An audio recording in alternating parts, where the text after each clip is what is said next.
Okay, so today we're going to be going over Chapter 6, which is American Society and Transition. We're going to have a lot of immigrants coming over from Europe and Asia, especially, and then the problems it leads to. Not only that, as more immigrants come in, we are moving westward and we are confronting the Indians for their tribe. So that's what Chapter 6 is. The first thing, urbanization. As more and more people come into the United States, the cities become more crowded. It says urbanization is a movement of people from the countryside to the cities.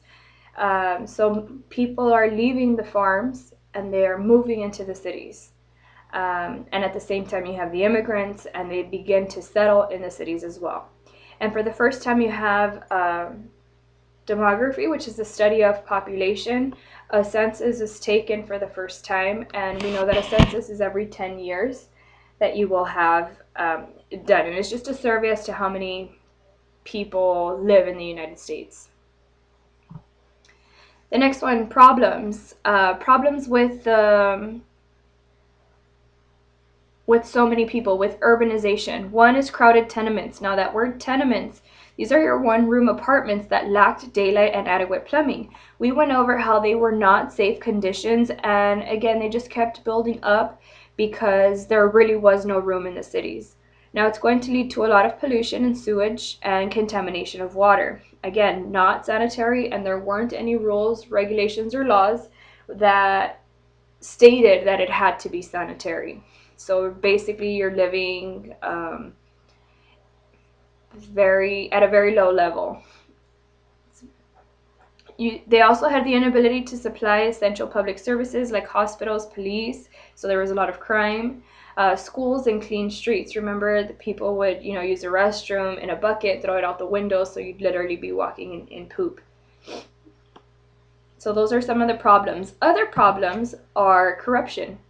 The political machines that were involved in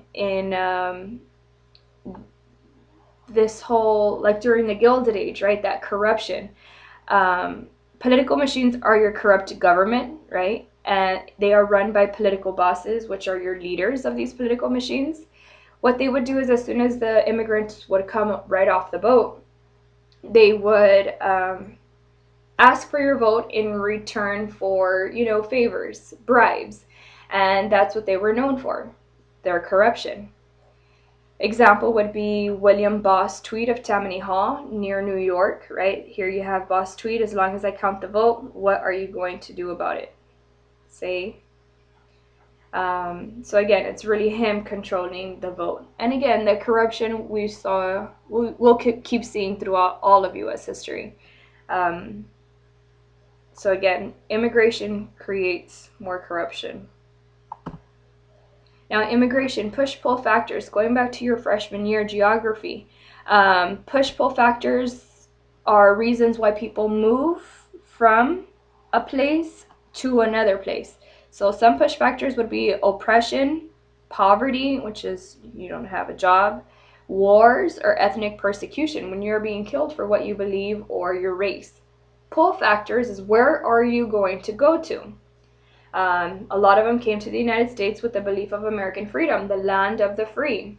Economic opportunities, which are jobs, and of course, cultural ties, where maybe your parents or your family members came to America, so you're already settled or established here. The next one is new immigrants, right? We're used to having a lot of immigrants from Northern Europe. Now they're coming in from the south, Italy, Spain, Greece, and Eastern Europe, Ukraine. They're mostly Catholic and Jewish. They're less educated. Some spoke no English. Remember your immigration stations. If you're coming in from Europe, look at the E, Ellis Island. If you're coming in from Asia, it's the A for Angel Island. It's the immigration station in San Francisco. So E for Europe, A for Asia. And these are your immigration stations. As people came to the United States, you had to go through this, and it was just a basic physical that you had to do, and if you were, ready and willing to work. That's the only requirements you had back then. Americanization is a key term. Immigrants learned to speak, act, and behave like Americans. You became Americanized, and this is also known as assimilation. Assimilation. Um, Most immigrants tended to settle in ethnic ghettos due to comfort. They were comfortable settling where their people were. So in big immigration cities like Chicago, you're going to have Little Italy, you're going to have,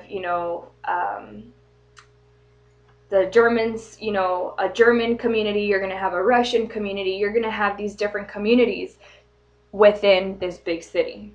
And again, it becomes a ghetto because it's just comfortable. So it just becomes a little city. Little China, the same thing. Um, Most Americanization practices were left to the immigrant children. All right, you can't teach an old dog new tricks, so your parents really, it was very difficult for them to learn the language, so they just left it up to the children. As more and more immigrants came into the United States, you have the increase in nativism. Nativism is the dislike of immigrants, kind of like your racism, right? So here you're going to have the KKK and the increase in membership. And for the first time, we began to exclude minorities. And the first ones were the Chinese, especially in California. You had this law that restricted Asian immigration to the United States, right? Again, so the nativist, people that don't like immigrants, are going to push for laws like these, the Chinese Exclusion Act. The next one is the settlement of the Far West. As more and more immigrants came into the United States, the cities became crowded. So when they become crowded, you have to kind of keep pushing, push the frontier. Frontier means it's that line separating civilization and the wilderness. And we know that throughout most of the Great Plains, you have this vast area of space. With the discovery of gold and silver, gold founded in California in 1848. Remember, then San Francisco 49ers are named after the California Gold Rush. In 1896, gold is actually found in the Yukon, which is close to Alaska, and that's known as the Klondike Gold Rush. With the creation of the Transcontinental Railroad that we've gone over before, 1869, it made travel to the West easier. Now it wasn't like this whole journey. You can actually just ride the train right over.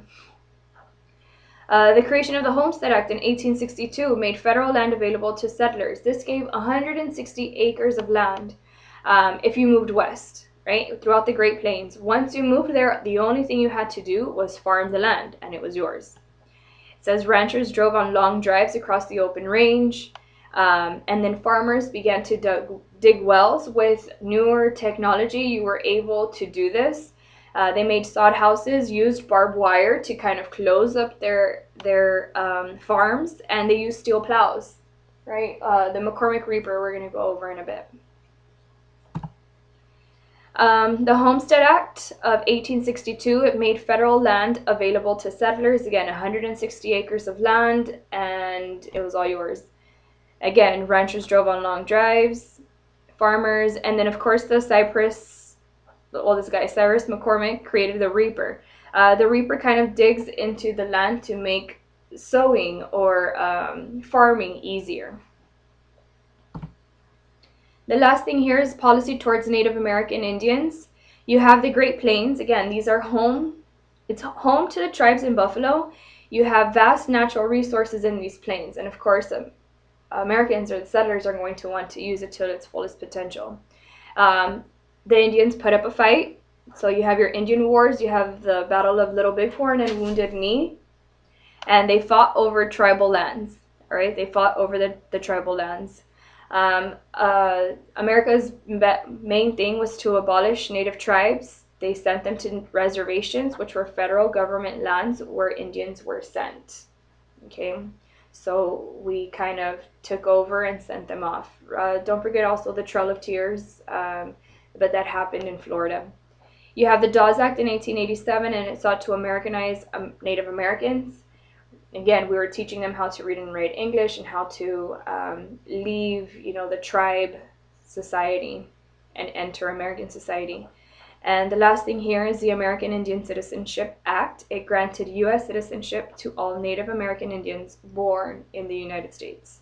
Okay, again, if you have any questions, guys, make sure you let me know tomorrow, and I'll see you in class.